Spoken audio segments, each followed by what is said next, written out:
Saudações, sociedade! Aqui quem vos fala é Miguel Abdala e está começando mais um Contrassenso Comum, seu canal de psicologia e comportamento. Oh, okay.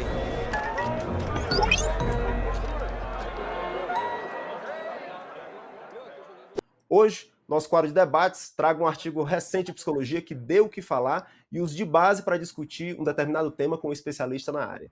Tenho a satisfação de estar hoje com a doutora Thaís Belo da Fonseca, doutora e mestre em análise de comportamento pela Universidade Estadual de Londrina e minha amiga. E aí, Thaís, tudo bom? Tudo ótimo, tô nervosa, mas é porque começou agora, né, eu vou me soltando, porque eu sou tagarela também, né, então no começo eu fico com atenção assim, mas à medida que eu começar, vai dar certo. Tá em casa, pode ficar à vontade. E hoje você está realmente jogando em casa, porque a gente vai falar pela primeira vez aqui no quadro de debates com a autora do artigo que a gente vai discutir. Então a gente vai estar aqui trabalhando com o artigo da Thaís, que fala sobre comportamento pré-corrente, se é que é essa a tradução. Aham, aham. E, pessoal, repare bem, quando esse artigo foi publicado, Thaís, foi muito comentado aqui na universidade, a gente falou bastante, Sério? por uma Eu nem série de sabia motivos. disso, viu. Foi, não, Hum. bastante comentado e por uma série de motivos. Primeiro, porque foi um produto do seu tempo aqui, né? Thaís passou um ano Sim. fazendo doutorado de sanduíche aqui nos Estados Finalmente Unidos. viram que eu estava fazendo alguma coisa aí, né, que eu não estava só passeando e filmando pelos corredores fazendo vlog. Que bom, graças a Deus. Estava ali provado, né? Ah, Vâlia, ela fez Sim, tudo isso e sim, tal. exatamente. Então já teve esse especial. Segunda coisa, foi um trabalho de colaboração da professora Carolina Laurenti com o professor Matthew Lewin, que tem essas bases conceituais, mas que a gente nunca viu interagindo. Então foi muito bacana ver o Sim. produto. E eu percebo isso no artigo, né? A gente tem essa. Eu consigo ver, ó, isso aqui é mais do Matthew, isso aqui é mais Aham, da Laurenti. aham. Também o método, né? Essa forma de fazer pesquisa, acho que para a gente no Brasil tá comum, né? Quem tem um contato com Uhum. psicologia conceitual ali na análise do comportamento está familiarizado com essas metodologias da Laurenti. Não é o caso aqui nos Estados Unidos, então foi um artigo bem Sim, distinto ali, né? Como fazer esse tipo de sim. análise. E o conceito em si, né? Não é comum ali a Uhum, gente estar falando de comportamento precorrente, né? uhum. Então, o que é, para onde vai? Para começar, Thaís, afinal, o que é comportamento pré-corrente e por que é que você se dedicou a estudar isso agora? É, vamos lá, né, eu acho que é muito legal tu que tem acesso tanto ao Matthew quanto à Carol, né, de certa forma, conseguir fazer essa leitura de que tem muitas pessoas ali trabalhando. Eu acho muito legal quando eu consigo ver isso num artigo também, né, que tem múltiplos autores. E eu acho que, assim, obviamente, né, modéstia à parte, eu fiquei muito orgulhosa do produto final, porque foi de fato um trabalho colaborativo, né, foi de fato um trabalho que mesclou ali repertórios prévios muito distintos, mas que conseguiam se alinhar. E eu fiquei muito orgulhosa de mim também de ter conseguido fazer essa articulação, porque eu nem sabia que ia dar tão certo assim, na verdade, né. Quando eu propus para o Matthew da gente trabalhar junto, assim, você não imagina o produto, né, você tem uma noção para onde você está mirando, é uma bússola, quando você faz ali um projeto, submete, que foi o caso do edital que eu participei, mas quando a coisa acontece, né, que você materializa, você fica: "Caramba, ficou legal mesmo", né. Eu lembro que, fazendo aqui uma prévia antes de te responder diretamente, né, que como tu anunciou, eu fui parte de um programa, do edital de doutorado sanduíche, né, durante o meu período de doutorado. E você tem que preencher vários documentos, uma parte burocrática bem chata, mas necessária, né, e submeter um projeto para o orientador que você quer, para a universidade, enfim. E aí, das partes desse pleito todo, é que você precisa justificar de muitas formas por que aquele projeto faz sentido. Você precisa dar uma justificativa social, uma justificativa política, uma justificativa científica, uma justificativa então assim, quando eu fui preparar esse projeto, que não era só um projeto científico, mas eu tinha que parar para responder: "Por que que você tem que ir, minha filha? Por que que você vai lá?" Porque eu fui recebendo bolsa para morar nos Estados Unidos por um ano do governo brasileiro. Então, assim, embora haja essa popularização de que era uma mamata, né, não é bem assim, você tem que provar que aquilo ali faz sentido de alguma forma. E aí eu tive que passar todo esse tempo respondendo, e eu lembro que quando eu terminei, assim, nas minhas discussões com a Carol, quando eu terminei o projeto para submeter, eu lembro de conversar com ela e dizer assim, "Caramba, eu acredito muito mais no meu projeto agora". Eu tive que defender tanto ele que eu fiquei: isso aqui faz sentido mesmo? Sabe? Eu comecei o processo de seleção, eu estava no segundo ano do doutorado ainda, né, assim, eu lembro de que você ainda tá elaborando ali seu projeto e tudo, tá desenhando como a coisa vai ficar, e é super natural se sentir inseguro, né. Na verdade eu terminei ainda me sentindo um pouco insegura, mas naquela época eu estava muito insegura, eh, de que se aquilo fazia de fato sentido, né, porque embora muitas vezes a gente faça uma pesquisa já sabendo que rumo ela vai dar, no mundo ideal, e comigo eu posso dizer, não foi assim, né. Eu de fato parti de uma pergunta que eu tinha curiosidade e eu fui descobrindo a resposta enquanto eu produzia a pesquisa, né. Então naquele momento era um projeto e eu estava submetendo para uma outra pessoa e aquilo precisava fazer sentido não só para mim, não só no meu quintal, né, precisava fazer sentido lá também. Então assim, tudo isso para dizer que foi muito legal, ver que fez sentido e partiu também de muitas discussões, assim, porque o Matthew vem de uma tradição diferente, né, e além da minha própria experiência como pesquisadora de estar num outro lugar e ver como a gente faz pesquisa de um jeito diferente, né, e assim, abrir um pouco mão também de uma coisa que é muito encarnada na gente, que é essa coisa meio, vassala mesmo, né, de que eu ia lá para aprender e fui para aprender, claro, mas eu me senti muito ouvida, assim, eu fui muito um par também, sabe, e isso é muito gostoso. Claro que, eh, o Matthew tem todo o crédito nisso, porque ele me permitiu, né, fazer isso junto com ele, e talvez outra pessoa teria sido de um jeito diferente, mas eu só posso falar da minha vivência, né.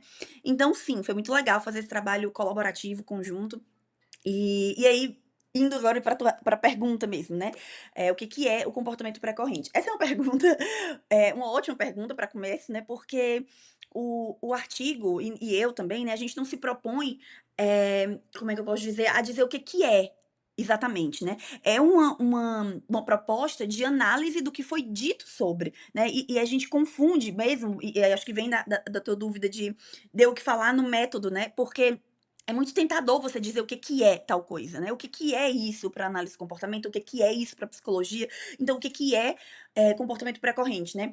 Então é muito tentador a gente responder de supetão o que que é, mas, o que que é determinado conceito, né, mas a verdade é que não há uma verdade, o que há são os usos desse termo e quais foram os usos que foram feitos e catalogados, né, ao longo de uma obra, né, de uma matriz teórica, né, e foi isso que a gente se propôs a responder, né. Então essa é exatamente a pergunta de partida, né, quais são os usos que foram feitos desse termo.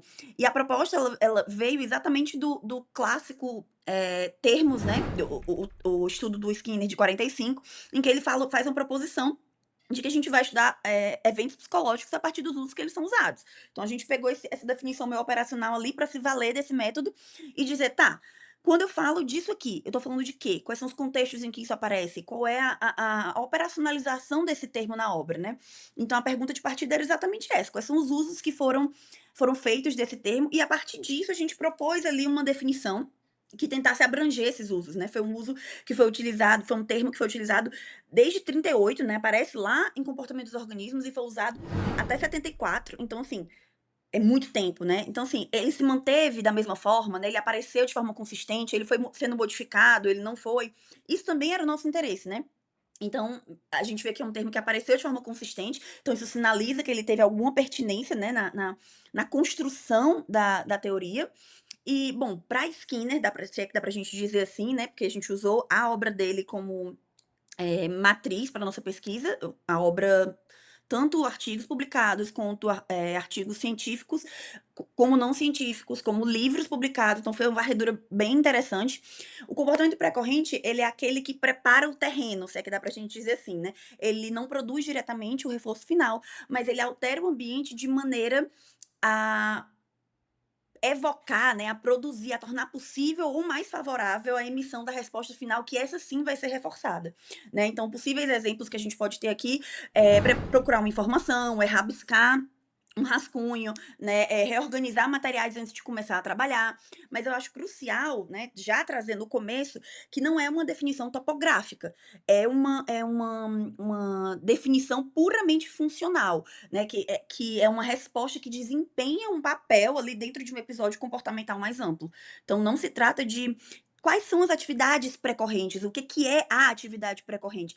Pré-corrente é eminentemente uma função dentro de um episódio ambiental. E qual é a função? É preparar o terreno, é tornar uma resposta subsequente mais provável, mais favorável, né, mais promissora. mas ele pode fazer isso ou não, né, porque não é uma resposta topográfica. Então, e ai, tem um monte de coisa pra falar, mas eu vou esperar as outras perguntas virem. Assim, é porque isso já me faz pensar que é uma coisa que eu precisei lidar, inclusive aí nos debates, né, de discussões de grupo e com outras pessoas. Tá, mas o que que difere então de um elo numa cadeia comportamental, né? E eu já acho isso sintomático, né? Porque eu acho que isso revela a nossa tradição experimental de buscar na estrutura rígida. Numa cadeia comportamental, né? Eu tenho um elo que leva a outro, que leva a outro. Então eu tenho ali reforçadores condicionados, eu produzo uma resposta que necessariamente produz outra, que necessariamente produz outra.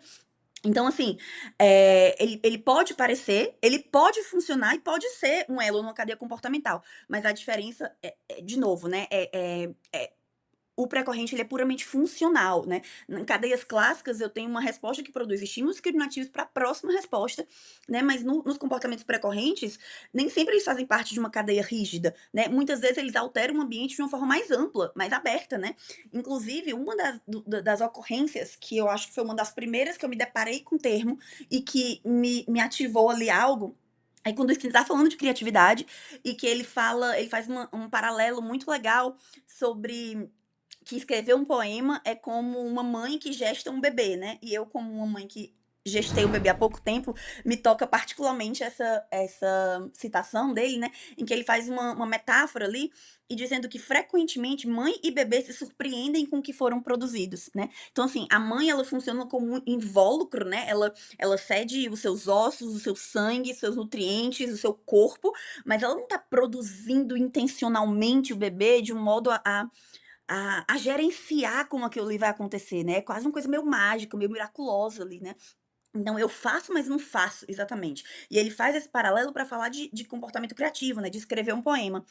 E aí ele fala que é isso, né, o autor, o poeta normalmente ele não sabe o que vai acontecer ali depois. E isso é muito bonito, né. É diferente na cadeia comportamental, né, a cadeia quando você prepara uma cadeia comportamental, você sabe o que vai gerar, mesmo que do ponto de vista do organismo que se comporta, não. Mas, por exemplo, quem está montando o setting experimental, ele sabe, né. Quando a gente está falando de comportamento pré-corrente, isso não necessariamente acontece, né. Eu tenho ali uma série de respostas que possibilitam que o comportamento ecloda, mas eu não preparo o ambiente de modo a saber o que vai eclodir. Então, inclusive para falar de criatividade, é um termo, um conceito extremamente pertinente, né. Então, assim, não se trata de uma cadeia rígida, se trata de uma preparação de um ambiente de forma aberta mesmo, que produz novas condições discriminativas que podem levar a diferentes respostas subsequentes ou não. Isso é muito interessante também, né. De fato é interessante mesmo essa pergunta, né, porque ela não só essa pergunta, mas essa discussão, entrelaçamento com a própria noção de cadeia, porque eu acho muito revelador, eu acho que revela a nossa tradição experimental em análise do comportamento e revela a nossa dificuldade de pensar num conceito que é puramente funcional, a gente já tenta enquadrar dentro de algo que eu possa, né, ali, amarrar. Eu acho muito interessante, mas eu acho que é isso, respondendo, né, se eu puder dizer tecnicamente, eu diria que, me parece que os usos que Skinner fez do termo pré-corrente, de diversos contextos, em diversas aplicações distintas, com algumas particularidades, mas se der para a gente decantar uma definição, eu diria que é essa, né?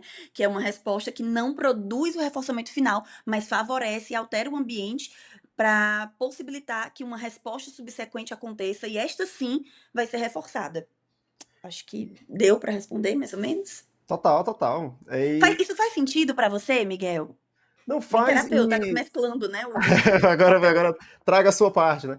Não, O que você acha? eu acho que eu acho, né, é um é um conceito que realmente muda como a gente pensa em uma Uhum. série de outros eventos comportamentais que a gente vem discutindo, como pensar esses eventos, como pensar esse tipo de comportamento. E eu acho que não só o caso da cadeia, mas tantos outros eventos Uhum. comportamentais que a gente pensa, tá, beleza, se a gente entende o conceito de pré-corrente, como é que a gente vai analisar esse caso agora? Tanto que o artigo agora está sendo usado como literatura obrigatória da disciplina de behaviorismo radical, aqui da University of Nevada, Reno, aqui, e justamente para discutir Bizarro, tá? junto. Bizarro demais isso, não vou fingir costume, porque pra mim isso é absurdo, completamente absurdo. Chegou, Mas pode chegou, continuar. justamente quando a gente está A disciplina é focada sobre o behaviorismo, né, do Skinner, 1974, e artigos complementares para discutir algum tema que é mais discutido, ou pouco desenvolvido ali no capítulo, e esse é um dos artigos, justamente porque traz uma série de dúvidas, né? Agora que a gente tem essa noção de algo que acontece antes ali, que prepara ali Uhum. para a resposta, como é que a gente pensa os eventos, como é que a gente pensa o comportamento de diversas formas, né? Sim. O, Uhum. por exemplo, aí o caso que você trouxe da criatividade. A gente já tem vídeo aqui no canal conversando com o Hernando, né? Doutor Hernando Neves Filho. A gente discutiu bastante ali sobre criatividade. E o Hernando trouxe ali, a gente discutiu bastante sobre a noção de recombinação de repertório como um princípio básico ali para entender eventos criativos. E o Hernando destrinchou aqui para a gente, né? Como às vezes um treino diferente ali das respostas anteriores altera a probabilidade de você ter uma recombinação, uma interconexão de repertório Sim. ali no futuro, e você traz ali no artigo, como você está discutindo, né, esses anteriores entendendo como comportamento precorrente, né? E aí que vem uma questão aqui que eu tenho ligada a isso, né, que é como que faz, e você ressaltou bastante aqui, a importância de entender isso funcionalmente, né? Eu fiquei pensando como seria uma análise funcional utilizando comportamento Uhum. recorrente. Se a gente ia para uma noção mais molecular, né, de você entender ali essa resposta aqui tem um contexto, e aí você tem as respostas anteriores que são precorrentes, tem um contexto, a gente vai entender nessa linha de cadeia, como você está discutindo, como você discutiu aí com o pessoal do laboratório daqui, ou a gente teria uma noção mais molar de entender ali comportamento enquanto padrões de atividades que a gente pode observar, e o comportamento precorrente faria parte ali desse objeto de estudo que a gente está entendendo. E eu acho que vem daí essa discussão que você estava trazendo, que às vezes a gente está indo muito para o topográfico, né, como organizar os experimentos, Uhum. mas Uhum. conceitualmente, né, pensando na teoria, no objeto de estudo Sim. comportamento, onde é que fica na análise funcional o comportamento precorrente? Essa pergunta é muito boa e sem demagogia, ela é muito boa mesmo, e eu acho que ela é uma pergunta ela é muito refinada, na verdade, né, muito sofisticada, porque precisa que você, esteja por dentro mesmo do que está sendo discutido, né, para que a gente possa, adentrar nessa discussão, né. Quando eu falei que isso foi uma coisa que apareceu no laboratório, porque eu lembro que a gente tinha uma cultura aí, que tu sabe muito bem, de apresentar o que a gente estava fazendo periodicamente e passar por esse escrutínio coletivo, né. E aí, e comigo não foi diferente, eu entrei no hall do laboratório, então eu também ia apresentando o que eu estava produzindo e tudo. E eu lembro de um episódio, um dia muito específico que eu cheguei pra apresentar, além de todos os receios, né, de estar falando numa outra língua, de uma coisa técnica que você também tá descobrindo enquanto você tá estudando, né. E sabe aquela coisa de que, sabe a Glória do Modern Family, que ela fala: "Eu sou tão inteligente na minha língua", e isso era muito sofrido, porque eu sou tão inteligente em português e eu em inglês eu não sou tanto, então eu tinha que, né. E eu lembro muito de estar ali apresentando, achando que eu estava fazendo um grande mousse do que eu estava falando, né, que eu tinha chegado, e eu lembro de uma colega do laboratório, ela olhou pra mim e falou assim: "Mas isso não é só comportamento? Tipo, por que que você tá falando, tipo, o que que muda?" Foi basicamente isso, né, tipo: "E daí, minha filha?" E eu lembro que eu fiquei: "Não, calma." Então, assim, inclusive essa pergunta do molecular, né, veio ali nesse contexto. E, assim, como esse ambiente é saudável, né, porque embora na hora você mexa com seus respondentes emocionais, né, você vai e volta pra casa pra estudar e dizer: "Espera lá, tem uma lacuna aqui que alguém que tá atento, né, que tá fazendo uma leitura, mais pormenorizada, tá identificando, então eu preciso deixar isso claro." E é por isso, inclusive, que existe lá, já fazendo aqui o merchan básico do artigo, existe uma sessão inteira pra falar sobre essa discussão molar versus molecular, porque e que surgiu em decorrência dessa discussão, né. E eu sei que você não é bobo nem inocente, e eu sei pra onde essa pergunta está me levando, mas eu vou deixar ela me levar. E o artigo ele trata, né, diretamente essa dicotomia molar versus, molecular. E assim, o Skinner ele apresenta uma mistura interessante dessas perspectivas, né. E por mais que pareça que eu esteja me colocando em cima do muro, que eu acho que foi um pouco o que me disseram no dia, né, e eu fiquei refletindo, né, hoje eu consigo me posicionar de forma mais segura, que, uma das máximas que eu acredito, que eu defendo enquanto uma pesquisadora teórica, é que inconsistências numa teoria, elas não são um problema.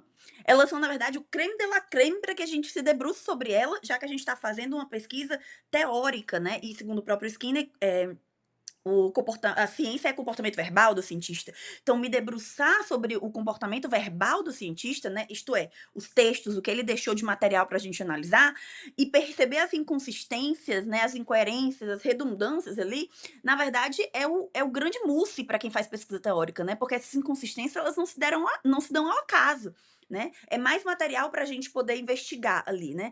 Então, uma coisa que eu acho muito interessante, que eu acho que faz com que a gente tenha que, inclusive, fazer pesquisas teóricas, que isso foi difícil para mim também, né, inicialmente, usando a língua vernácula do autor, né, porque muita coisa se perde na tradução. E aí eu lembro que quando eu estava estudando, né, vendo em português, eu percebia que esse termo ele não aparecia na mesma consistência que em inglês, né, o termo pré-corrente. E eu acho que isso é um outro dado que a gente pode discutir depois. Mas aí, então vamos lá, né, quando a gente olha para o que o Skinner falou, a gente percebe que ele não se posicionou de uma forma deliberada sobre molar e molecular, né. Quando você disseca esse comportamento verbal, você percebe que tem muitos Skinners dentro do Skinner, né, ele não é um só. Porque, vamos lá, tem uma obra que começou em 30 e foi até a década de 90. Impossível que esse autor se mantivesse consistente da mesma forma, porque não nos mantemos consistentes ao longo da vida, mas esse termo ele apareceu. Então a gente percebe que, dá para você dissecar 2 Skinners ali, né, vamos dizer assim. Eh, Numa perspectiva molecular, numa ótica molecular, dá para a gente perceber sim o elemento pré-corrente, análogo, de certa forma, né, à noção de cadeia comportamental, que a gente elaborou um pouco, né, onde os estímulos gerados, eles, por um comportamento, eles funcionam como reforçadores condicionados para que a resposta, seguinte aconteça, né. Então a gente tem ali o pré-corrente nesse lugar, nessa posição, quando a gente pensa ele molecularmente, né. Dá para fazer uma análise ali do comportamento pré-corrente dentro de uma análise de uma resolução de problema, né, de uma resposta que produz uma outra resposta, que essa sim vai ser um novo SD para que uma outra resposta aconteça, né, e essa sim venha a ser reforçada, vamos dizer assim. Mas sob uma ótica molar, né, pré-corrente e resposta terminal são vistos como padrões estendidos de ação, né, em escalas de tempo mais longas. E pontuados pelo reforço final. Isso também foi uma pergunta que apareceu na minha tese, né. Se não bastava se na minha banca, no caso, né. Se não bastava a discussão molecular, né. Como assim a discussão molar, será que ela cabe mesmo, né. Eu lembro que um dos membros da banca falou assim: "Eu não sei se é tão útil assim para discussão molecular, para discussão molar do comportamento, desculpa. Mas sobre molecular você me convenceu. E eu lembro que ele usou, na verdade, acho que foi na minha qualificação, e ele usou exatamente essa expressão. Não sei se você me convenceu na discussão sobre a importância do pré-corrente do ponto de vista molar. E isso é mais uma coisa que eu levei para casa e eu falei: pera, eu tô convencida, eu preciso estudar mais isso aqui, né? Então, assim, eu ainda estou estudando mais, mas o ponto é que o artigo ele defende, né, que são construções analíticas, é isso que eu propus ali nessa sessão. Né, e não é a realidade em si, onde é que o pré-corrente entra, né? De novo, um posicionamento do cientista quando ele olha para esse termo, né? A escolha do uso serve ao propósito de quem usa. Se o objetivo é ensinar, por exemplo, né, e a gente elocubra um pouco sobre isso, né, como no caso da criatividade, a análise molecular é útil porque ela pode te auxiliar, né, a identificar quais são os pré-correntes específicos ali, né, que favorecem o resultado final. Né, se o foco é o resultado, a análise molar pode bastar. Então, assim, qual dessas posições é a verdadeira, né? Eu não tenho cacife para responder isso, né? E eu não acho que eu não tenho cacife nem para responder qual é o meu posicionamento, né? Porque eu acho que eu preciso estudar mais ainda. Mas eu sei que a defesa consistente de uma dessas posturas, né, implica numa escolha teórica muito maior. Então, por isso, quando eu digo que eu não tenho cacife, não é porque eu não quero me comprometer. Na verdade, é porque eu quero me comprometer quando eu tiver as costas mais largas, vamos dizer assim, né? Mas estou em processo disso. Eu acho que é uma decisão filosófica e epistemológica na análise do comportamento atual, e eu acho que até política mesmo, né? E eu acredito que não há, no momento, uma posição final e verdadeira, né? Dá pra gente ver, molar, o que é mais útil? Eu não tenho cacife que tiveram na minha banca pra dizer assim, acho que não é útil, não. Falar sobre do ponto de vista molar. Eu acho que, calma, eu acho que dá pra gente pensar assim, porque eu acredito que a possibilidade de se estudar alguns fenômenos, né, sob essas duas perspectivas, revela, na verdade, a pertinência desse conceito. Eu acho que ele pode ser útil, sim, para refinar, o que se sabe sobre o comportamento humano e tanto de um ponto de vista teórico, né, quanto aplicado.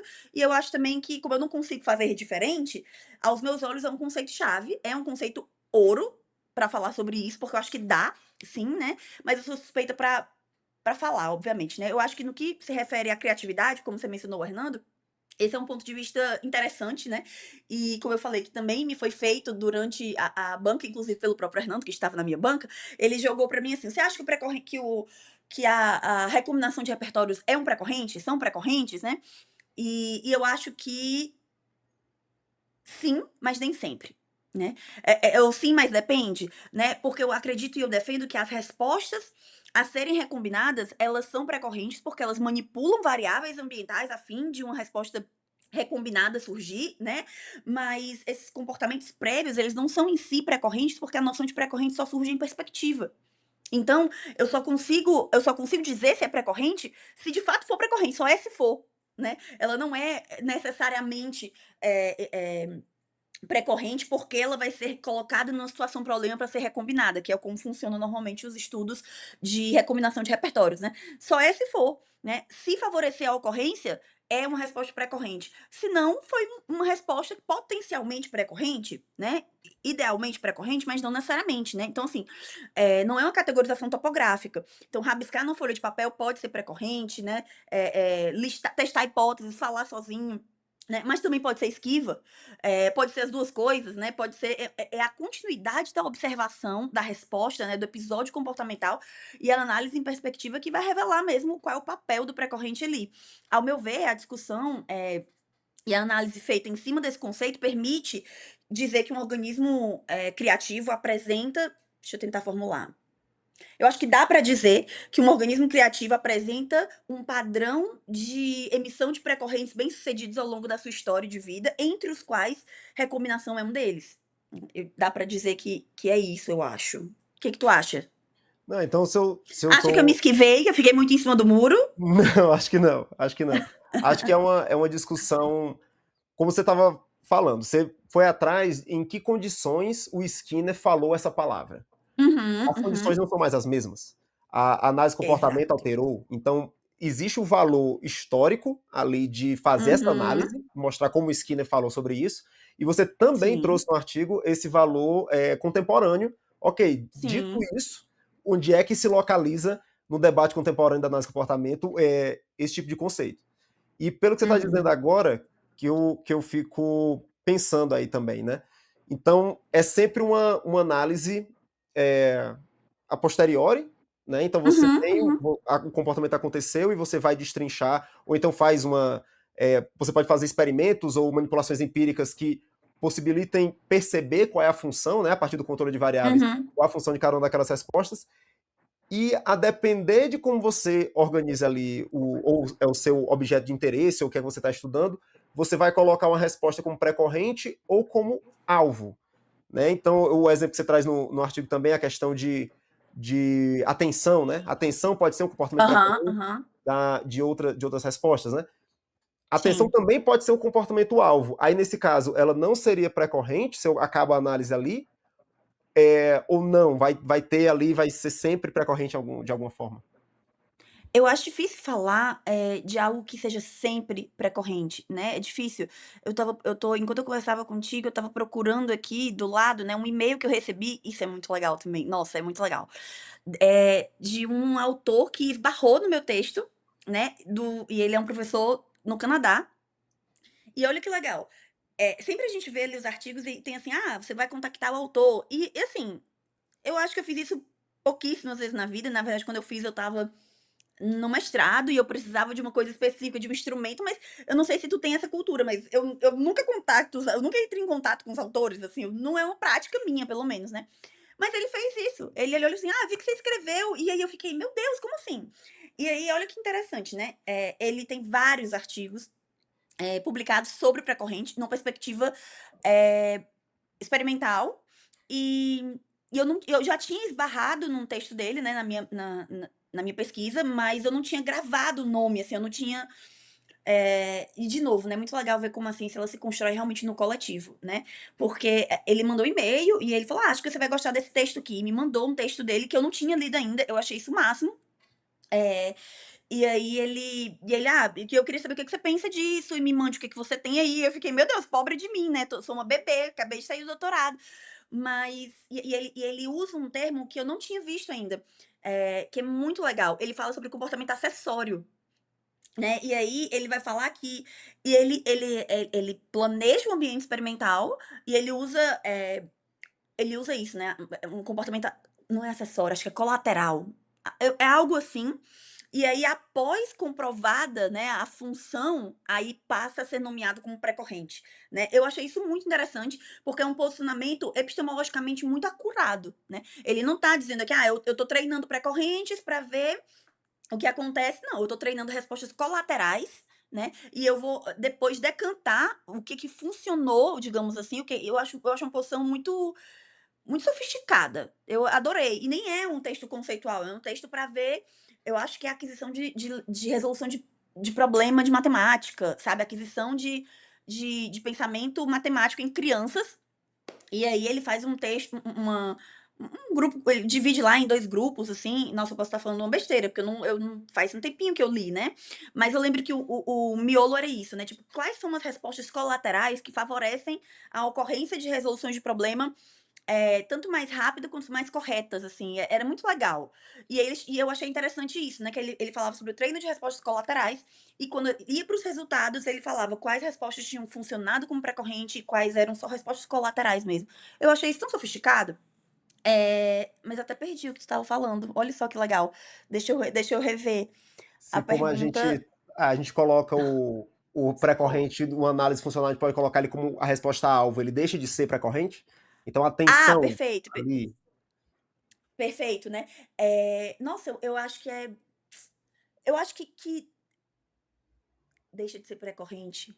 Eu acho que molecularmente talvez, mas eu acho que, quando a gente olha para um padrão que se estabelece na vida do sujeito, não, né, assim, eu fico pensando, uma pessoa que e aí eu lembro de um uso do pré-corrente muito interessante também, muito bonito que o Skinner faz, lá no prefácio do Contingências, quando ele está ali elaborando, sobre o que que vai se tratar o livro, né, em dado momento ele faz assim, faz uma pergunta retórica, né, que ele fala que o comportamento humano talvez seja a coisa mais complexa que já passou por um escrutínio, né, e ele fala que o comportamento científico é possivelmente o assunto mais complexo ainda submetido à análise científica. E aí ele faz assim: ainda estamos longe de entender o que está por trás do pensamento científico, né.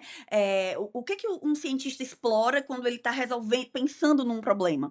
O que que um cientista está fazendo quando ele está testando hipóteses, né. E aí ele usa o termo pré-corrente ali, e aí é muito bonito, assim, porque eu me sinto meio garimpeira, né, assim, eu tô garimpando ali o termo, e de novo, eu nem sei se ele estava sob controle verbal do que ele estava dizendo, né, mas ele faz uso do pré-corrente e eu acho que não é casual. Ele fala: "Quais comportamentos pré-correntes melhoram as suas probabilidades de ocorrência no comportamento científico", né. E aí falando sobre a coisa da tradução, né. No Contingências traduzido, não foi traduzido como pré-corrente, foi traduzido como: "Quais os comportamentos vigentes favorecem a ocorrência?". Tem outro no sobre o behaviorismo tem o pavoroso pré-atuais, né, que nem existe essa palavra, e eles não traduziram como pré-corrente, né, eles traduziram como pré-atuais. Então assim, eh, o conceito foi se perdendo, né, você vê que ele foi sendo diluído nas traduções ali. E aí, de novo, né, levantando a bandeira da pesquisa teórica que resgata a historicidade, mas ele reforça também a pertinência, né, não é só vigentes, tem um conceito ali, quando ele fala: "Quais são os comportamentos precorrentes que melhoram as habilidades do cientista de fazer ciência, de fazer o que ele está fazendo", né. Então, quando ele coloca isso, ali, de novo, né, quais são esses comportamentos que favorecem ali a ocorrência do pensamento científico, né, que tornam o pensar mais provável, né. Eh, de novo eu esqueci o que tu perguntou. Gente, Não, TDAH respondeu. fortíssimo. É isso, Respondi, né? respondeu demais, respondeu demais. Como às vezes você vai depender, a partir da organização empírica ali que você está fazendo, você pode alterar de chamar ou não o comportamento ali de Sim, pré-corrente, né? Depende dessa organização de você entender que certas respostas estão aumentando a probabilidade de outras respostas exatamente. acontecerem, então faz sentido você organizar aquela resposta como pré-corrente. É isso, né? sim. Faz É sentido. isso, é isso. Mas, eu acho que eu lembrei porque que eu estava falando lembrei dessa fala do Skinner, né, no Contingências, porque eu acho, essa citação fantástica, porque ela atrela a noção de pré-corrente à noção de pensamento, que é uma noção muito cara para análise do comportamento e que costuma ser um calcanhar de Aquiles, né, e ele fala no plural, né, quais os comportamentos pré-correntes. Também não acho que isso é por acaso, porque não é só uma resposta, lembrei por que que eu falei, é porque é um padrão pré-corrente. E eu acho isso fascinante, né, e extremamente cognitivo, sem ser cognitivista. Eu acho que isso é onde a gente pode brilhar enquanto análise do comportamento. É possível a gente falar de um padrão de respostas, né, que eu acho que era isso que a gente estava falando do comportamento criativo e tudo mais, né. Então é possível que eu tenha o que que faz um bom cientista, digamos assim, ou uma pessoa criativa, qual é a relação desses sujeitos com o pré-corrente? Eu acredito que tem relação no eu tenho um histórico de pré-correntes bem-sucedidos, não respostas topográficas pré-definidas, mas eu tenho um padrão de funcionamento de tatear o meu ambiente ao meu favor, né, e eu acho isso riquíssimo e extremamente cognitivo, né, é um pensamento muito não é assim: "Faça um rabisco, faça um rascunho", a gente até pode treinar isso como elos de uma cadeia, mas eu acredito que é bem-sucedido não aquele que funciona de uma forma mecanizada, mas daquele que decantou esse repertório mesmo, né. Eu sei explorar o meu ambiente ao meu favor. E aí eu aproveito, né, e devolvo para ti essa pergunta. Quando você vai escrever um artigo, Miguel, quando você vai preparar um vídeo para cá, ou quando você vai para uma aula debater, o que que você faz antes, quando você olha para o artigo, o que que você faz para pensar ali em cima? Não, Quais são seus todo pré-correntes? Quais são suas respostas colaterais? tem toda uma elaboração, né, eu acho que o que a gente chama de, a preparação para esse vídeo, né, eu faço todo um estudo Uhum, do artigo, mas para isso eu preciso baixar o artigo, eu tenho uhum. já uma série de estratégias, né, eu leio o artigo no meu tablet com, uma caneta que me permite uma organização ali Sim. do que é importante no artigo para mim, de Uhum. antes, né, eu não estou criando na hora que eu estou lendo aquilo ali, né, eu já tenho uma forma que é Sim. comum para mim de organizar o que eu estou lendo, também, e assim, e esse é um artigo aqui que eu tenho essas marcações, essas anotações, eu uso Uhum. de base para fazer as perguntas ali que eu vou discutir aqui com você. Também, aqui na nossa conversa, né, tô com essas anotações aqui próximas, né? Então, tudo isso é como eu venho entendendo ali que a gente pode entender de comportamentos pré-correntes Uhum. para esses comportamentos que a gente está aqui. Passei no teste? Faz Sim. sentido? Estou entendendo direitinho? Não, acho que faz super, e eu acho que tem uma outra camada, assim, eu acho que será que e aí eu acho que essa é uma pergunta, não sei se de pesquisa, mas é uma pergunta de mesa de bar que a gente poderia esticar. Será que todo mundo que segue esses mesmos protocolos, se você, estipular colocasse numa cadeia, né, chegariam nas mesmas conclusões que você? Se não, não dá pra gente falar de elo numa cadeia, porque eles promovem, né, respostas, se não iguais, porque nenhuma resposta é igual, análogas. Mas não, né, então assim, eu acho que isso é uma coisa pra gente pensar, né. Tem como ensinar a pensar? Tem, Uhum, mas não sei se dá e que bom, mas não dá pra gente pensar não dá pra gente ensinar o produto do pensamento, porque ele vem, né, junto com todo esse processo de bagagem própria, né, e por que que uns pensam melhor que outros, eu acho que dá pra gente pensar no histórico de pré-correntes às quais essa pessoa teve acesso, né, sejam treinados diretamente ou seja porque foram colocadas em situações em que essa pessoa precisou explorar, porque não deixa de ser um comportamento muito exploratório, né. E aí uhum, de novo uma coisa que eu acho muito interessante é que a primeira ocorrência do termo, né, lá em 38, é um contexto extremamente, laboratorial, né, quase por acaso o termo aparece, e aí ele tá falando mas olha como é curioso, né, é num capítulo de Drive, né, que o Skinner tá falando de motivação, começando a falar ali sobre operação não era operação estabelecedora, obviamente, né, mas o que viria a ser a operação estabelecedora, e aí olha que interessante, Miguel, e me diz se você acha que isso é por acaso. Quando ele tá observando, quais respostas afetam o comportamento do organismo de pressionar mais a barra ou não, né, e chegar ali no que ele quer, e aí ele identifica o drive da fome, né, o drive da sede, e aí ele começa a manipular as variáveis contextuais, e aí ele fala, que o animal ele se engaja em atividades pré-correntes a depender do drive, né. Então ele olha aí que interessante, ele observa que algumas respostas elas acontecem ali de forma pré-corrente antes da resposta de interesse, a depender da condição estabelecedora, né, de motivação do indivíduo, do organismo ali. Mas de novo, né, ele está falando sobre respostas colaterais que afetam a variável de interesse ali, né, então as respostas pré-correntes, elas surgem a primeira vez, né, nesse contexto. Tem algo que acontece, mas acontece de forma diferente para cada organismo. Esse rato aqui privado, ele age de um jeito, esse rato que não tá privado, ele age de outro. Esse aqui se engaja em respostas exploratórias de um jeito, esse aqui não. O que tá acontecendo aqui, né? E aí surge essa palavra ali a primeira vez, né? No broto, no embrião do comportamento operante, não eram respostas operantes ainda que ele não estava nomeando dessa forma ainda, né, não tinha nem o conceito de operante, mas existia a noção de que os organismos respondiam de formas exploratórias distintas a depender do contexto, né, e o que isso ia gerar. Eu acho isso muito interessante, eu acho isso muito belo. Não, completamente. E eu acho que aqui o Vai Skinner, né, ele não tinha tanto interesse ali em entrar na psicologia. Eu acho que o interesse maior dele era Não, fazer uma ciência do comportamento. Só sim, que isso acabava, né, a partir da noção de behaviorismo mesmo, entender a psicologia como uma ciência que estuda o comportamento, acabava sendo uma coisa só. E eu acho que acabava uma estratégia comum dele era falar de conceitos que aí já não eram mais importantes, né? Então não tem por que a gente falar de personalidade, não tem por que a gente falar de mente, a sim, gente consegue sim, elaborar tudo dessa forma. Mas os eventos, né, os eventos psicológicos complexos acabavam sim. chegando inevitavelmente, você precisava explicar Ele a não teve como inteligência, fugir. não tem como fugir, tem que explicar comportamento criativo, tem como explicar o que é que a Uhum, gente quer dizer por inteligência, pensamento, imaginação, sonho. Tem uma série de coisas tradicionalmente discutidas na psicologia que ele vai precisar explicar de alguma forma, e a gente sim, vê as tentativas dele, né? O Drive, que virou depois Operação sim. Motivadores pelo trabalho do Jack Michael, foi uma tentativa Michael, ali. aham. Aparentemente, o comportamento pré-corrente está nessa mesma linha, né? Como é que eu consigo explicar Uhum, todos esses eventos sim, psicológicos complexos, né? Quais os conceitos mínimos ali, tendo uma economia perfeito. conceitual, para que eu consiga explicar esse tipo de evento de forma comportamental, né? Como você estava falando anteriormente, sem Sim, cair mentalista, sem sem cair abrir mão da própria agenda.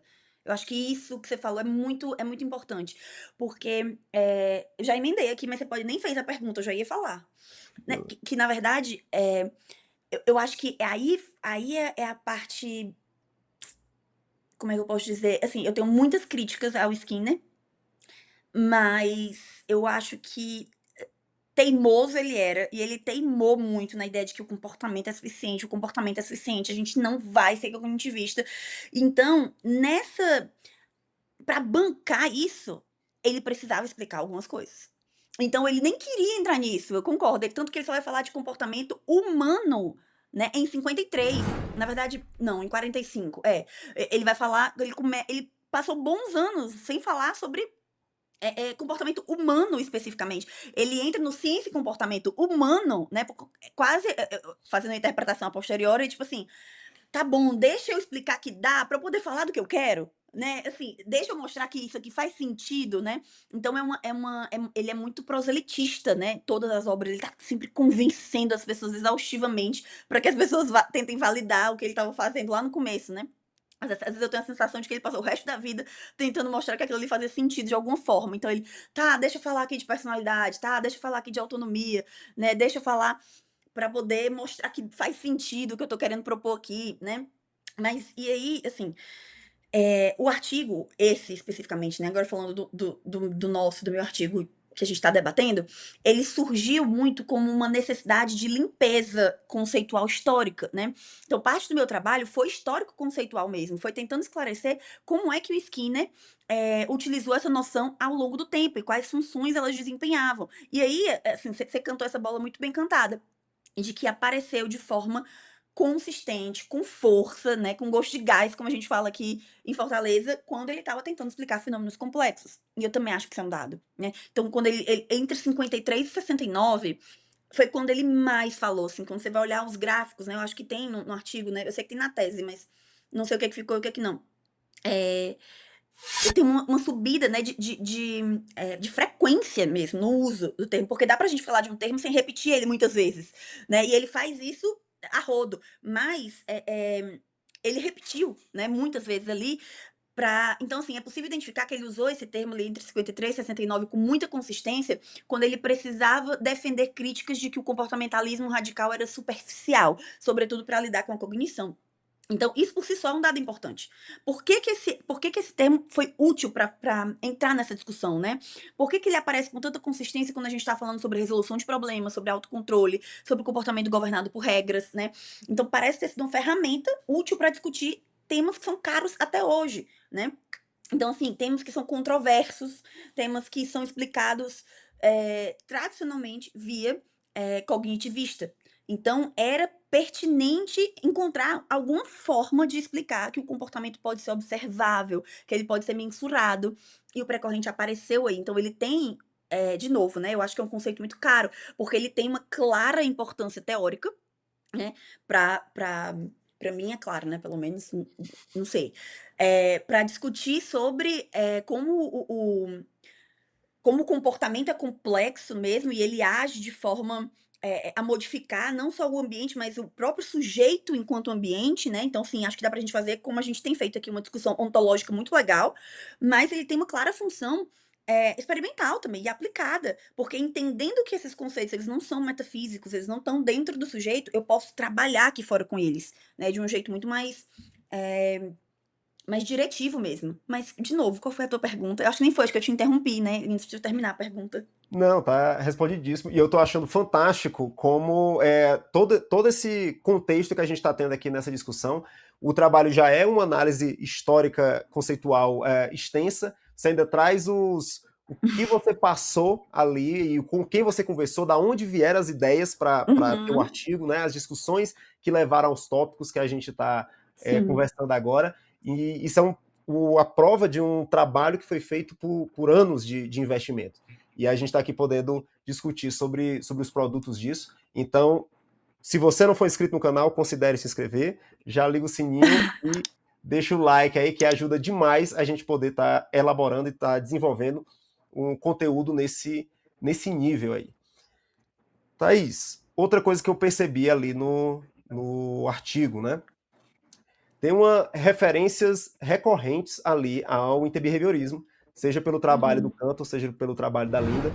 Vocês falam num campo de estímulos, vocês falam em um campo Uhum. integrado ou análise contextual, em uma série de momentos ali no artigo. E a gente já discutiu aqui, inclusive em outro vídeo do canal, sobre como tem acontecido mais recentemente essa Uhum. integração, esse interesse de falar mais sobre interbehaviorismo na análise de comportamento. O vídeo aqui com o Abraão, a gente discute sobre a RFT estar se tornando interbehaviorista, e fiquei curioso ali, né, sua opinião sobre essa discussão. Você acha que faz sentido essa Sim. integração? Você acha que faz sentido essa comunicação que está acontecendo agora? E se talvez o Uhum. comportamento pré-corrente seria ali um ponto de contato ali que permite uma análise de campo Sim. dentro da análise de comportamento? O que é que você acha dessa comunicação ali entre behaviorismo e análise de comportamento? Eu acho essa pergunta muito capciosa e muito elegante, assim.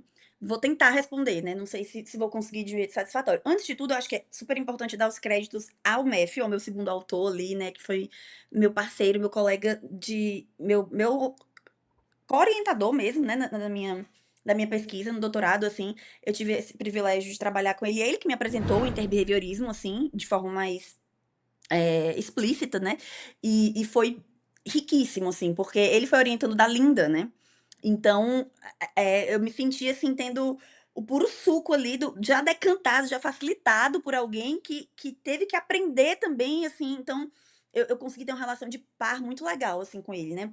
E ele teve uma baita contribuição, ele enriqueceu muito esse trabalho trazendo essas discussões, né, e ele bateu muito no meu dogmatismo, assim, eu acho que é muito importante eh, que a gente se permita ser alvejada mesmo, né. Então eu acho que eu lembro, de quando eu estava no mestrado, da Camila Muchon contar que o orientador dela, que se eu não me engano tinha sido De Rose, talvez, Sim, Não vou sim. lembrar Uhum. agora, foi, né, e que ela disse que ia discutir com ele, e ela falava, falava, e ele disse assim pra ela: "Camila, você é tão behaviorista. Nossa, você é tão behaviorista, você é tão skinneriana". E eu lembro que eu adorava essa história, e aí chegou a minha vez de ouvir algo assim, né, e aí foi muito legal, porque o Matthew era muito pleno, assim, né, ele fala baixo, e ele falava o jeitinho dele de me fazer essa pergunta era: "Mas é você que tá dizendo isso ou é o Skinner?". E isso era muito provocativo, porque eu não quero ficar ecoando o que o Skinner fala, né, eu quero conseguir olhar de uma forma não dogmática para o Skinner, né. E claro, né, eu devo muito à Carol também, que para mim, particularmente, é a suma pontífice, assim, brasileira da pesquisa teórica, e ela me provocava muito a não ser dogmática, ela não é dogmática, mas ela tem, assim, um know-how de muitos anos para conseguir ler Skinner, escrever sobre Skinner sem ser dogmático. Para mim foi muito difícil construir minha voz mesmo, né. Como é que eu posso falar sobre Skinner sem ecoar o que o Skinner está dizendo? E talvez eu não conseguiria fazer isso, embora eu suspeite que a Carol não permitiria que eu defendesse se eu não fizesse, mas eu acho que o Matthew teve um papel, assim, crucial de dizer de decantar a minha voz mesmo, de dizer: "Não, não você tá dizendo isso ou o Skinner tá dizendo isso?".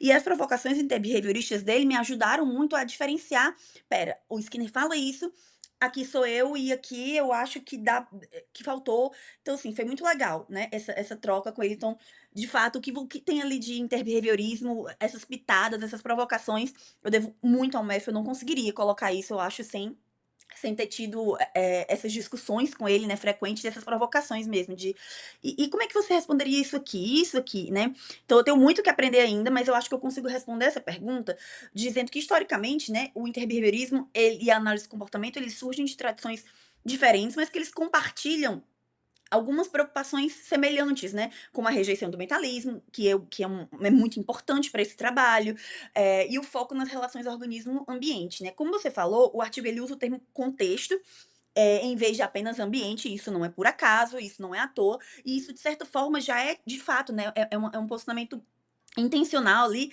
para se alinhar com uma visão de campo integrado, né. No artigo a gente define o contexto como um campo de estímulos, de evolução contínua, onde o comportamento não é algo isolado que reage ao ambiente, mas uma parte inseparável mesmo dele. E quando a gente emite um pré-corrente, por exemplo, né, quando a gente olha com atenção para algo, de novo, né, tem um momento que o Skinner tá falando, eu acho que é em 74, que ele fala que até esse apertar os olhos para conseguir ver algo, né, assim, pode ser considerado um comportamento pré-corrente. Eu acho isso sensacional em termos de análise, funcional mesmo, né, de cada parte do comportamento, se é que dá pra gente falar assim, né. Mas eu acho que a gente define, né, como um campo de estímulos em evolução contínua, onde a estimulação gerada pelo próprio comportamento do indivíduo é parte integrante desse campo, né. Então eu acho que isso ressoa com o que o Cantor traz, né, de eventos psicológicos, como campo integrados, onde o comportamento não é algo isolado que reage ao ambiente, né, mas que é uma parte inseparável dele. E eu acho que isso também, obviamente, conversa com Skinner, e tem uma citação do Skinner que eu acho muito bonita também, que é quando ele está definindo o próprio comportamento, no Ciência e Comportamento Humano, que é quando ele fala que o comportamento, ele não é estanque, né, que ele é ele é fluido e evanescente, né. E aí ele fala de novo, né, que é preciso uma engenhosidade muito grande do cientista para conseguir analisar esse comportamento. E ele deixa claro que essa análise, no sentido de quebra, né, ela é metodológica, mas que o comportamento ele é fluido e evanescente e ele não é quebrado. E eu lembro de voltando para Camila, né, falando aqui os meus entrelaçamentos, bastidores da ciência, eu lembro de quando eu conversava com ela no mestrado, eu vim de uma tradição experimental que fragmentava muito o comportamento, porque meu objetivo era analisar o comportamento. E aí, então eu precisava quebrar, né, por uma própria definição. E aí eu lembro de conversar com a Camila, sobre recombinação de repertórios e análise do comportamento, blá-blá-blá. E aí eu lembro que ela me provocou e falou assim: "Mas você tá falando do comportamento e de recombinação de repertórios como se fossem morangos numa caixa. Vou pegar esse comportamento aqui, aí eu vou pegar esse aqui e eu vou recombinar, e eu vou fazer uma batida", e aquilo me atravessou, assim, e acho que na época eu nem tinha noção da dimensão dessa crítica barra provocação, né. E hoje eu faço de tudo para não falar mais de comportamento como morangos numa caixa, né. Mas e aí, então assim, nesse sentido eu acho que dá pra gente falar de agência, né, de uma forma muito interbehaviorista, né. Eu acho que o pré-corrente favorece essa noção de agência de um jeito muito interbehaviorista também, sem, né, então assim, eu acho que ele é um conceito interessante desse diálogo, né, porque ele evidencia que o comportamento pode reorganizar as condições ambientais, contextuais que controlam, né, algo que também aparece nas proposições skinnerianas quando ele está falando sobre autonomia, por exemplo, né. Então eu não diria que o conceito ele resolve as diferenças, tá longe, entre os sistemas, né, mas eu acho que ele mostra que certas questões, como a organização dos episódios comportamentais complexos, são problemas compartilhados às 2 escolas. E aí, de novo, acho que é um conceito que permite essa discussão que, de novo, né, não deixa de ser política também, né, falar sobre a agência dentro da análise do comportamento e eu acho que é um conceito que permite isso, né, quando eu preparo o meu contexto, o ambiente que vai retroagir sobre mim, né, então é isso que eu penso. O que que você acha? Faz sentido pra você, Miguel? Sim, sim, eu acho interessante essa noção. As duas teorias, né, o interbehaviorismo e o behaviorismo radical, eles trazem esse interesse ali pela complexidade do comportamento, né, e trazem Sim. não e tentam não reduzir, né, quando você está falando de eventos complexos. Uhum. Então, vai haver, no caso do behaviorismo, um evento com muitos fatores ali para serem analisados, e no Uhum. behaviorismo radical você vai ter momentos que vai precisar ali de outros conceitos para entender essa cadeia complexa ali de eventos que a gente Sim. chama de comportamento. O que me traz também a pensar no futuro desse conceito, né, Thaís? A gente está falando aqui Uhum. desse diálogo aí, talvez com o interbehaviorismo. Você falou mais cedo que dá para ter uma noção molar pensando ali Uhum. na noção de comportamento pré-corrente. Para onde é que esse campo está indo? O que é que estão sendo feito aí de estudo? O que é que você acha que vai acontecer agora com o comportamento pré-corrente? Visto que você fez uma análise muito pautada ali na história ali do conceito, mas também Uhum. Uhum. discutindo a partir das discussões recentes ali no campo, né, inclusive dialogando com filosofias behavioristas distintas, né? O que é que você acha que vai Uhum. acontecer agora para os interessados em estudar comportamento pré-corrente? Olha, eu acho que, assim, eu sou muito grata ao universo e porque eu acho que eu encontrei um tema que eu sinto que vai me governar por muito tempo ainda. Porque eu tenho muita curiosidade sobre o futuro também desse tema, né, desse objeto de estudo. Eu acho que tá longe, assim, tem muita coisa para ser descoberta ainda sobre ele, né. Eu sinto que foi o começo mesmo de uma agenda de pesquisa que talvez seja a agenda da minha vida, não sei, eu posso estar sendo audaciosa. Mas eu acredito que, esses temas, né, assim, vamos lá, quando a gente discute como o pré-corrente ele possibilita a inserção da análise do comportamento de uma perspectiva skinneriana na discussão sobre eventos complexos, né, como resolução de problemas, autonomia, etc.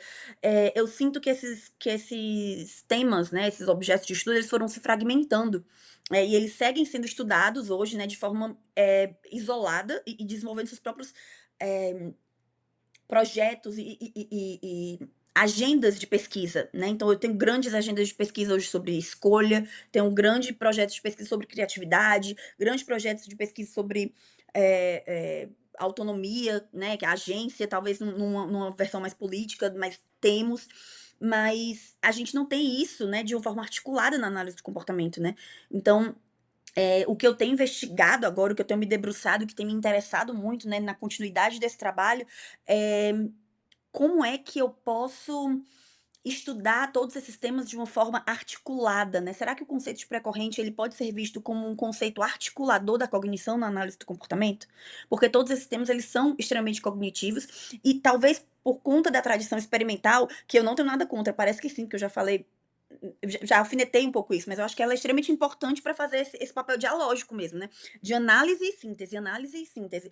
Então, Eu acho que por conta dessa tradição experimental, a gente tem muitos dados sobre esses temas de forma, como você mesmo mencionou, né, o Hernando, né, o que que afeta aqui as variáveis e tudo, mas qual é a síntese que a gente está oferecendo para o mundo? Eu acho que a gente pode usar nesse projeto de síntese da cognição humana na análise do comportamento, eu acho que o conceito de pré-corrente ele pode ser importante, porque ele, ao meu ver, é um conceito bem guarda-chuva para explicar, né, funcionalmente muitos desses temas ricos, caros, que produzem muitos dados, né, mas que eles estão não articulados, né? E aí acaba que isso é uma lacuna mesmo política preenchida pelo cognitivismo, muitas vezes, né? Porque eles falam de forma integrada sobre cognição.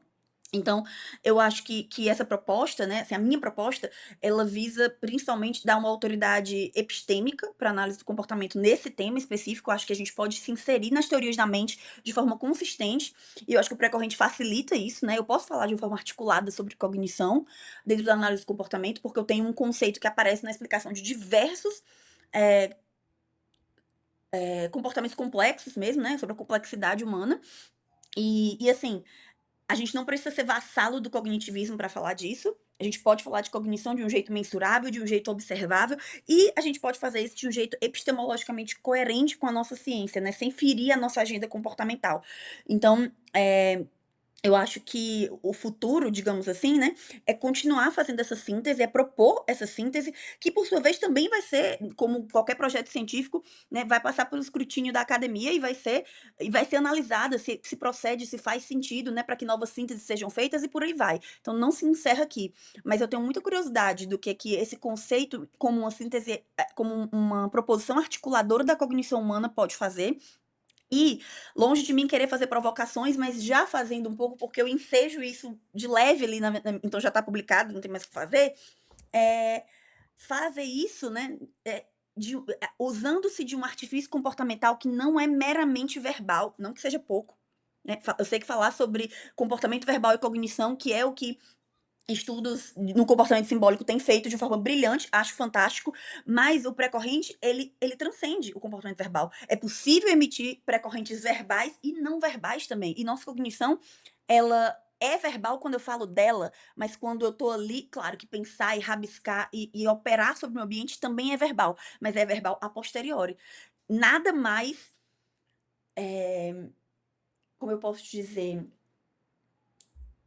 não contingencial, né, e do que estar ali na experiência pensando no ambiente, né. É nada mais contingencial do que estar numa situação problema e recombinar o que está ali. Pode virar verbal depois, quando você fala disso, mas enquanto eu estou ali como um bicho numa situação problema, no primeira vez que eu estou lendo um artigo e vou pensar, não é verbal, e o pré-corrente dá conta de explicar isso, e eu acho isso um pulo do gato muito interessante para a gente falar de cognição, não só recorrendo a modelos americanos, mas latino-americanos de proposições sobre a cognição humana. Então eu me sinto muito provocada a continuar pesquisando se isso se a gente pode produzir dados, por exemplo, né. Dá para falar de cognição por meio do pré-corrente de um jeito não verbal? Dá para fazer isso fazendo uma proposição, eh, de cognição analítico-comportamental por meio de um conceito de uma pesquisa brasileiras? Cara, eu acho isso uma delícia, de verdade. E tô ansioso aí para ver essas evoluções. O Contrassenso Comum é sua casa, sempre que quiser voltar, tá de portas abertas. A gente foi muito rica essa conversa, a gente falou de diversas coisas, então escreva aí nos comentários o que você quiser desenvolver sobre esse conteúdo. A gente falou de política, a gente falou de diversos behaviorismos, a gente falou de tecnologia, o diálogo de pesquisa conceitual com pesquisa empírica. Então, você pode guiar aí para onde é que a gente vai. Thaís, eu também estou muito grato, muito obrigado por estar aqui, certo? Muito obrigado mesmo, foi um vídeo fantástico. Deixa aí para a gente aí seus recados finais, onde a gente lhe encontra, o que é que a gente pode fazer para estar acompanhando o trabalho aí da Thaís. Ai, Miguel, muito obrigada pelo convite. Você me botou para estudar o meu próprio artigo, assim, eu acho que isso é uma coisa legal da ciência, né. É você se colocar aberto para ser, eh, questionada mesmo, né. Então, assim, quando tu me falou da proposta, né, eu lembro minha primeira sensação foi de nervoso mesmo, de: "Meu Deus, será que eu banco falar disso?", né. E eu lembro que tu falou uma coisa que eu achei muito legal, que é no meio do caminho tu vai desenrolando. E de fato, né, quando você começa, parece que tem uma resposta certa. Mas à medida que você começa a responder, você vê que não tem resposta certa na ciência, né? É comportamento verbal. A gente tá aqui elocubrando, então não quero deixar claro assim que eu não tô dando nenhuma palavra final. Eu tô botando na mesa algo pra ser avaliado também, né? E por trás, né, dessa pessoa que se comporta verbalmente, tem a minha própria história, né, de interesse, de minhas influências e tudo, então não quero dar a palavra final sobre isso, mas foi legal ver que, eu tenho algumas coisas para botar na mesa, né, também, então acho que, me senti muito orgulhosa de mim, tentando responder algumas perguntas e do que eu tinha chegado até e vendo que que abre esse brecha para novas perguntas também, né, então assim, foi muito legal. Muito obrigada pelo convite, acho que a proposta de a gente debater isso aqui junto é como democratizar a ciência, eu acho que a gente precisa de mais espaços assim, tirar isso dessas rodas de academia e de academicismo, assim, né, de detentores do conhecimento. Não, bota aqui no mundo, né. Eu lembro que, de muitos anos atrás, ter lido naquele portal Comporte-se, né, um texto que era assim: "A análise do comportamento não é pop", né, fazendo uma referência de O Papa é Pop, né, da música, mas poderia ser. E isso me marcou muito, assim, é um texto antigo, eu estava na graduação, e aí acho que desde então eu abracei essa ideia de: "Cara, deixa eu tentar transformar isso de um jeito mais palatável para as pessoas", né, então eu sempre tento estar falando de análise do comportamento nas minhas redes sociais, né, que isso foi o contexto para falar sobre isso, você pode me seguir, né, é @essa_Thaís em todas elas. Mas de um jeito palatável mesmo, mas faz falta esse lugar também para falar de um jeito técnico, né, porque de falar sobre, né, de que aquilo que a gente está traduzindo, tentando traduzir para as pessoas, vem de muita bunda sentada na cadeira, muito estudo, muita coisa, né, então, você pode me seguir nas redes sociais para me ouvir falar sobre análise de comportamento de um jeito mais inespecífico, mas de um jeito legal também, eventualmente de um jeito científico. E eu tenho uma tentativa de canal no YouTube também que tá parado, que começou em Reno, quando eu estava lá com Miguel e o MEF e tudo isso, e que eu pude parar para poder fazer, então você pode me acompanhar lá também. Também é essa Thaís, dá para procurar, acho que o Miguel pode colocar aqui em algum lugar. Você pode me seguir lá e um dia eu volto em algum momento. E do mais, né, acho que eu tenho um e-mail também, né, que é thaisbelodafonseca@gmail.com e que você pode pedir na íntegra, não sei se ele tá, se todo mundo tem, ai meu Deus, livre acesso a esse artigo, né, Miguel, mas talvez você possa me pedir por e-mail, caso você não tenha acesso, né, na sua com a universidade, com não sei as coisas técnicas, né, eu sou realmente aquela pessoa que fez doutorado e não sabe ligar o data show. Então tem um negócio, né, que quando você tá na universidade você acessa, não sei como chama, mas quando você tá fora você não acessa mais. Nem todo mundo tem, então se você não tiver, você pode me pedir. E do mais, você pode interagir comigo, porque eu sou apenas uma pessoa real que tá aqui na luta também. Sei falar um pouquinho de análise de comportamento e um pouquinho de comportamento pré-corrente, e não sei falar de um monte de outras coisas. Então, se você souber falar de um monte de outras coisas e quiser conversar comigo para eu aprender e a gente trocar, estou aqui. E acho que é isso, né? Obrigada pela oportunidade. Estou aqui Ma- outras vezes quando você quiser. Maravilha. E obrigado você também que assistiu e até a próxima. Ai, calma, antes de acabar, antes de parar, Ah, pera, fica um pouquinho. tá Rapidinho. bom. Ixi, Maria! Olha aí! E aí, Tudo primeiro. bom? Esse neném que foi gestado durante o último ano, então essa pesquisa, ela é gêmea desse neném que foi gestado durante a meu último ano de doutorado, e defendi de faltando alguns dias antes dele vir ao mundo, então eu vim enorme. Alguns dias as más línguas invejosos dirão que foi tudo uma estratégia para não ser criticada, porque quem criticaria uma grávida, não é mesmo, na sua defesa? Mas eu quero mostrar para o mundo esse neném. A coisa Olha, mais olha pro Miguel linda. como é lindo, meu Deus. O futuro cientista aí, coisa mais linda. Não, eu lembro que tu me convidou para assistir a defesa, e aí eu fazendo as contas, tem pena esse menino nascer na hora, não, da defesa? Tem, exatamente. Eu já tinha vencido a prematuridade, né, porque tem uma faixa ali Aham. de semanas e que a partir dali é a qualquer momento. Então sim, poderia ter sido ali mesmo, mas não foi, mas Olha, poderia, né, meu amor? olha É, aí, o que você acha? conseguiu tudo, Quantos conseguiu ser pré-correntes doutora, você vai ser emitir hoje, mamãe. tateando seu ambiente? Oi? Não, você conseguiu tudo, né? Conseguiu ser doutora, conseguiu ser mãe. É um, isso é admirável, não é fácil hoje em dia, isso é um desafio que é muito trabalhoso. Você está conseguindo mostrar aí magistralmente como manejar todas essas Thaíses, né? aí para E assim, conseguir, são né, muitos é. pratinhos que a gente derruba e eh, que a gente tenta sustentar para fazer ciência no país, assim, e eu não de nenhuma forma eu quero ser usada como exemplo de: "Olha como é possível", né, de meritocracia. Não, não é. Foi tudo uma questão de muita oportunidade, de muitas outras pessoas abrindo os caminhos para tornar isso possível. E é Uhum. duro pra caramba, difícil pra caramba, porque não é fácil abraçar todas as possibilidades, você precisa, deixar muitos pratinhos caírem. Então, nos bastidores, muitas coisas caíram para que isso acontecesse, né, e, enfim, faço questão de deixar esse neném aqui, porque ser mulher é uma outra variável, mas que torna muito cruel a manutenção na ciência, né. É um ambiente de muita competição, muita competitividade, né, e eu acho que ser mulher torna essa variável ainda mais torna essa possibilidade ainda mais complexa, né. Uma coisa que eu presenciei recentemente no Dia da Mulher, estamos tendo essa conversa próximo do Dia da Mulher, foi como, mesmo que algumas atividades sejam majoritariamente femininas, né, como costurar, como cozinhar, as figuras de referência nesses lugares são sempre masculinas, né, chefes e estilistas, por exemplo, né, você conhece, e na academia é parecido, e na academia em psicologia também.